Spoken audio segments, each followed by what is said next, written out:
आगे बढ़ते हैं, बात करते हैं यूपी में नगर निकाय चुनाव को लेकर 27 जिलों के आरक्षण की लिस्ट जारी हो सकती है। इससे पहले 48 जिलों के लिए वार्ड आरक्षण की लिस्ट जारी कर दी गई है। इस पर आपत्ति दर्ज कराने के लिए 1 हफ्ते का वक्त दिया गया है। लखनऊ में मेयर को लेकर के आरक्षण पर अभी फैसला नहीं हुआ है। जिन जनपदों के निकाय के लिए वार्ड का आरक्षण जारी हुआ है उनमें शाहजहांपुर, अमरोहा, अमेठी, अयोध्या, अलीगढ़, उन्नाव, एटा, औरैया सहित 48 जिले शामिल हैं। ऐसे में आज भी एक लिस्ट आ सकती है, इस बात की उम्मीद जताई जा रही है। लेकिन देखिए, लखनऊ के लिए 110 वार्ड में पार्षदों के आरक्षण की सूची आ चुकी है। इस पर नजर रहती है। मेयर के पद की बात करें तो वो अभी स्पष्ट नहीं है। अगली लिस्ट में वो नाम हो सकता है, इस बात का इंतजार रहेगा।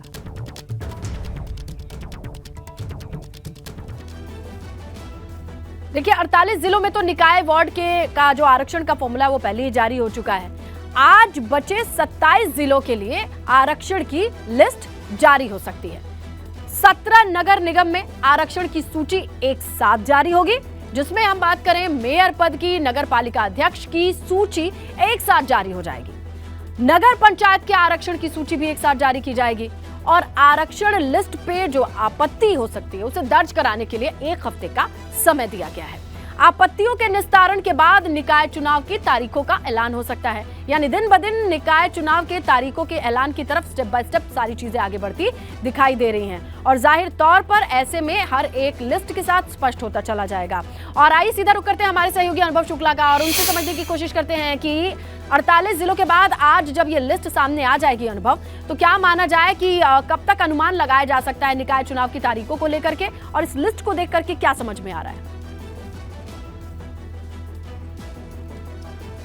देखिए, उत्तर प्रदेश में सभी को इंतजार है कि शहर की सरकार लोग चुने। नेताओं को भी इंतजार है, पॉलिटिकल पार्टियों को भी इंतजार है, तो आम लोगों को भी इंतजार है कि ये जो निकाय के चुनाव हैं, यानी नगर निगम के, नगर पालिका के, नगर पंचायत के, और अब ये माना जा रहा है कि जिस तरीके से कल ये आरक्षण की लिस्ट जारी की गई 48 जिलों की, बाकी बचे 27 जिलों की भी जो लिस्ट है वो आज जारी हो सकती है।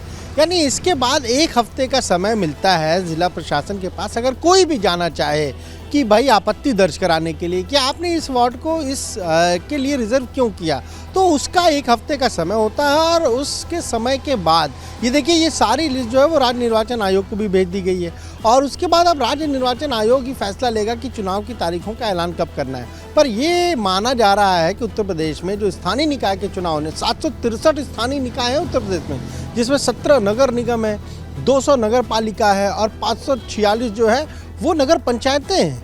तो इतना बड़ा चुनाव ये होता है और ऐसे में राज्य निर्वाचन आयोग को भी समय हालांकि चाहिए होता है, पर वो भी अपनी तैयारी कर रहे हैं। उनका यही कहना था कि जब हमारे पास आरक्षण की लिस्ट आ जाएगी, आरक्षण का क्या फॉर्मूला रहेगा वो आ जाएगा, तो उसके बाद हम उसको रिव्यू करेंगे और फिर हम चुनाव की तारीखों का ऐलान कर देंगे।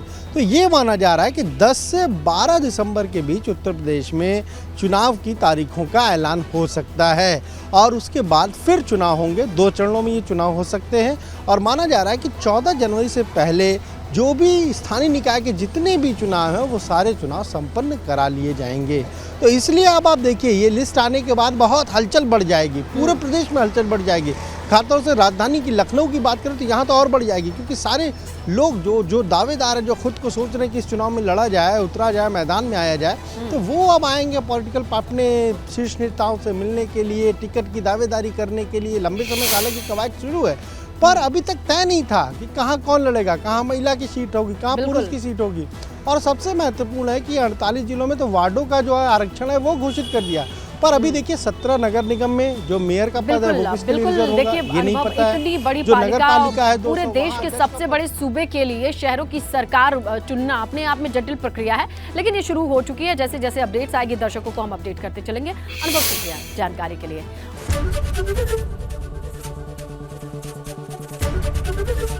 एबीपी गंगा, खबर आपकी, जुबान आपकी।